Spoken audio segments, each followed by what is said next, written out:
rimwe na rimwe hari igihe usanga ukwizera kunini hanze kurusha indani, kuko nubwo uri indani si garanti y'uko umenya Imana, kuko urashobora kuba indani mu buryo bw'ikidini ariko atahishurirwa ariko rirabandanya kuza kubera atamigenderanire uri kurubaka n'Imana. Igihe wosenga ngo uyimenye, ahubwo usenga ngo izigame ibyawe, ngo zigama abadayimoni, ngo ibitero vya hariya ibihe.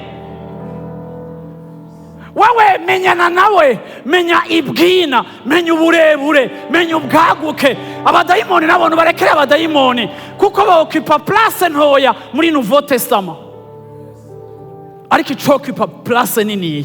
Genda musome muri Bibiliya murabe kangahe bavuga ngo ndasenga ngo amaso yanyu yuguruke, kugira ngo mushobore kumenya, mubashe kumenya ce qui s'attache à votre appel. Ndagomba mumenye ibizirikiwe kuyamagarwa ryanyu, nk'uko umukozi wa entreprise nziza afise ama avantage do métier, niko n'abizera Imana hariho ibizirikiwe ku kwizera kwacu. Kandi iyo utabimenye ubaho nk'umuntu atazi yuko mu ndege afungura gratuitement, uravyumva, kuko atamahera yazanye akicwa n'inzara.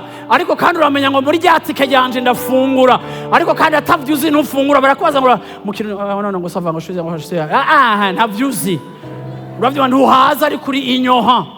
Nico gituma no mu bwami bw'Imana aba inyoha barabaho, ariko biterwa n'iki? Nuko tutaza mu nzu y'Imana tuvuga ngo Mana nyihishurira, ugurura amaso yanje, ndashaka kukumenya, ndashaka kugutaha.